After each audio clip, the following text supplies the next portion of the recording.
কনকনে ঠান্ডায় শীতের সকাল ৭টা থেকে সন্ধ্যা পর্যন্ত আমি যেভাবে একা হাতে সমস্ত কিছু গুছিয়ে করে থাকি।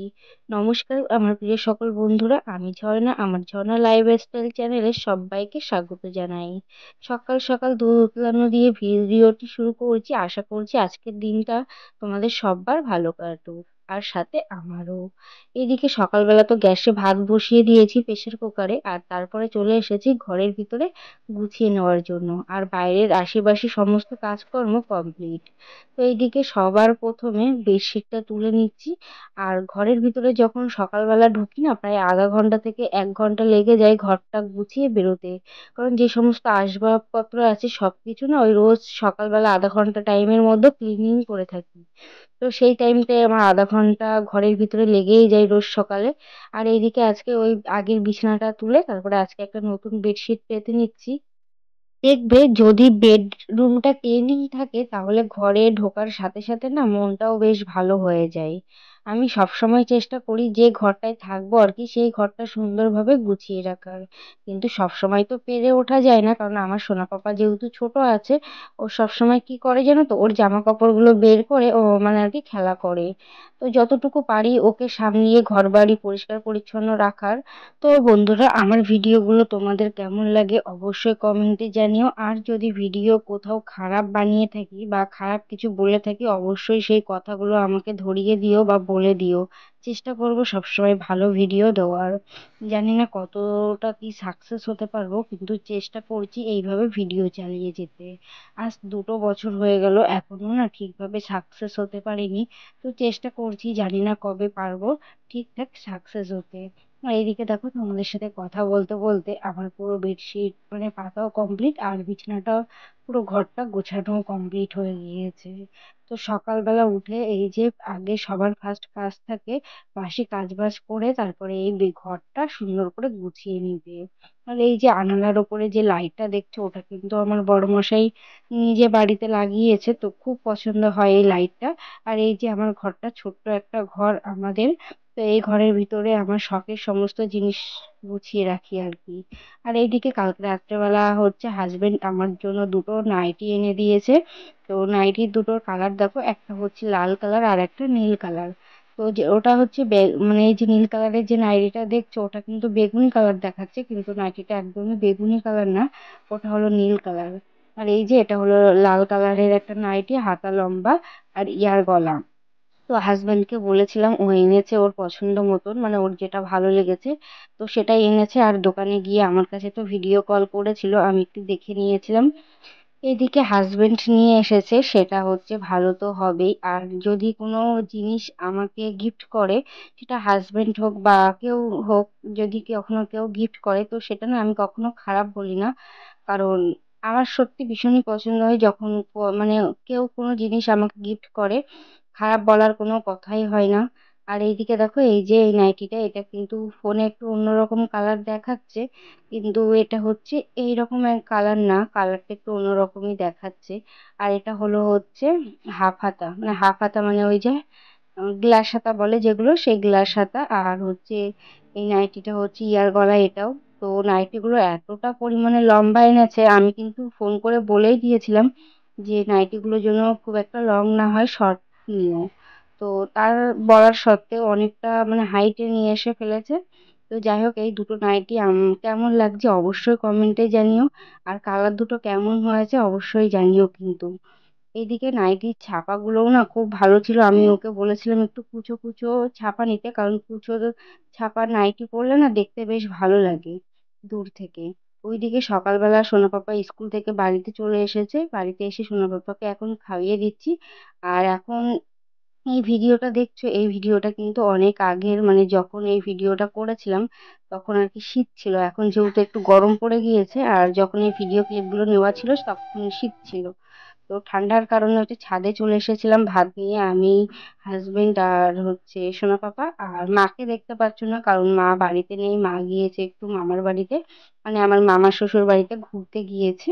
তো এখানে হচ্ছে আমি, হাজবেন্ড আর মা হচ্ছে সোনা পাপাই আছি আজকে। আর আজকে দুপুর রাত্রেবেলা আসার কথা আছে দেওরদের, মানে আমার হাজবেন্ডের হচ্ছে পিসি পিসিমার ছেলে, তো তাদের আসার কথা আছে, তো তারা আসবে। আর এদিকে দেখো হাজবেন্ড ভাত খাচ্ছে। আর কি বলতো, ও ভাত খেলে আমার এমনই একটা অভ্যাস হয়ে গেছে না, ও যখনই ভাত খায় ওর পাতের থেকে যদি এক গাল ভাত না খায় তো আমার না মানে খিদে থেকে যায়। এটা খুব একটা বাজে অভ্যাস হয়ে গিয়েছে। আর ওর এমন একটা অভ্যাস হয়ে গিয়েছে, আমি যখন খাই না তখন আমাকে ডেকে তারপরে খেতে দেয়।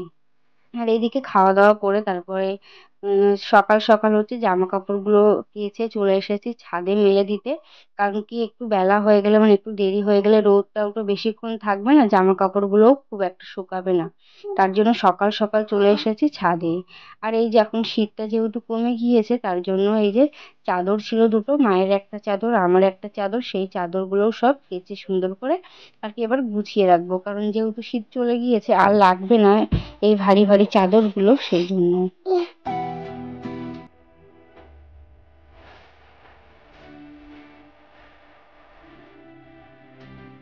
মা বাড়িতে না থাকলে যে কতটা চাপ হয়ে যায় আমার সংসারের কাজকর্ম করে সোনা বাবাকে ডাকতে, সেটা মা থাকাকালীন বুঝতে পারি না। মা যখন চলে যায় তখন বুঝতে পারি যে মা থাকলে কতটা কাজকর্ম আমার করে দেয়।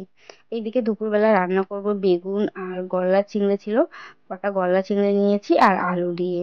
তো এই চিংড়ি মাছগুলো আগের দিন হাজবেন্ড এনেছিল, তো কিছুটা বেঁচে ছিল, সেই জন্য বেগুন দিয়ে আর কি রান্নাটা করলাম।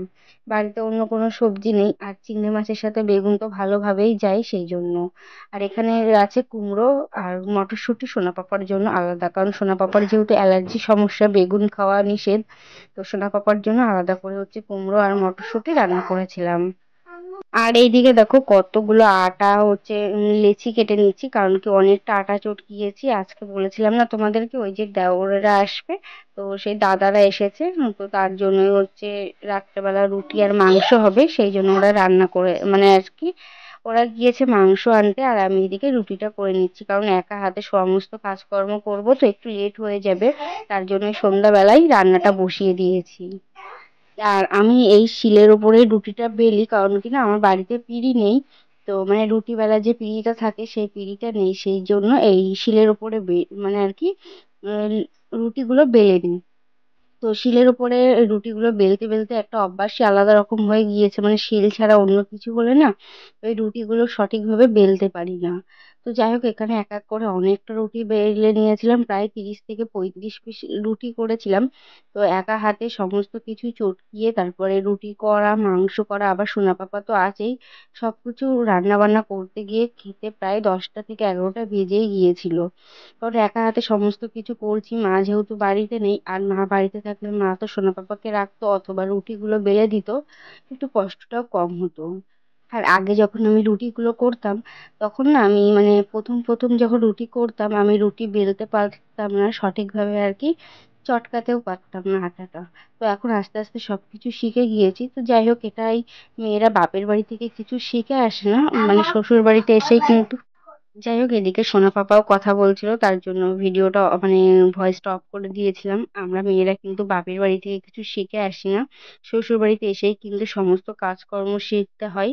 তো অনেক কথাও শুনতে হয় কাজগুলো শিখতে গিয়ে। আর এদিকে দেখো, আজকে উনুনেই না রুটিগুলো ছেঁকে নিচ্ছি, কারণ উনুনে করে রুটি ছেঁকলে রুটিগুলো খুব সুন্দর হয়।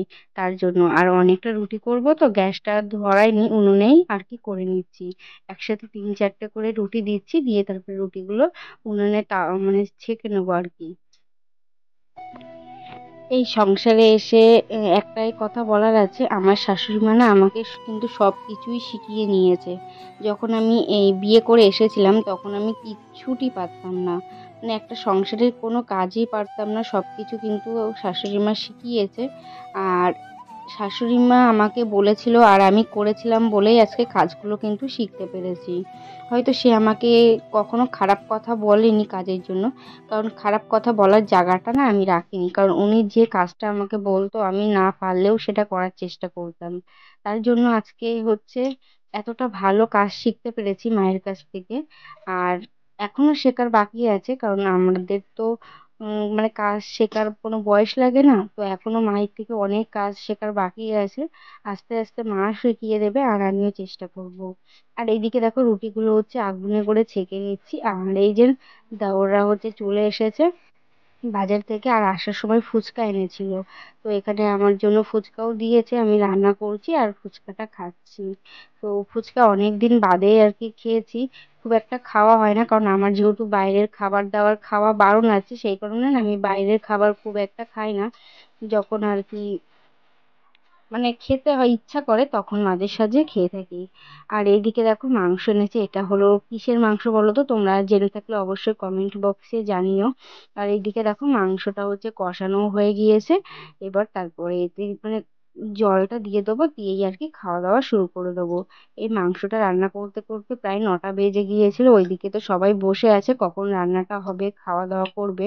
কারণ কি ওরা দুপুরবেলা হচ্ছে বাড়ি থেকে অল্প একটু খেয়েই বেরিয়ে পড়েছিল। আর তারপরে হচ্ছে এখানে এসে অনেকটা দেরিও হয়ে গিয়েছে রান্না বান্না করতে, কারণ একা হাতে সমস্ত কিছু করব তো সেই কারণে। আর এইদিকে দেখো রান্নাটা করেছি একটু কষা কষা করে, মাংস রান্না করেছি, আর ওইদিকে করেছি রুটি। তো এই মাংসটা কিসের মাংস তোমরা জেনে থাকলে অবশ্যই কমেন্ট করে জানিও।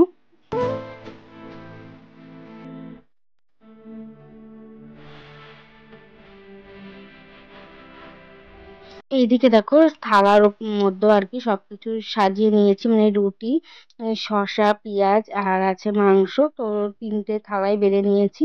নিয়ে আগে ওদেরকে দেবো, তারপরে সোনা পাপাকে আমি খাইয়ে তারপরে আমি নিজে খাবো। মানে আমাদের গৃহবধূদের কিন্তু এই একটাই নিয়ম থাকে, মানে আগে স্বামী, সন্তান, ফ্যামিলির সমস্ত সদস্যকে দেখভাল করে তারপরে যতটুকু বেঁচে থাকে ততটুকুই কিন্তু আমরা খেয়ে থাকি।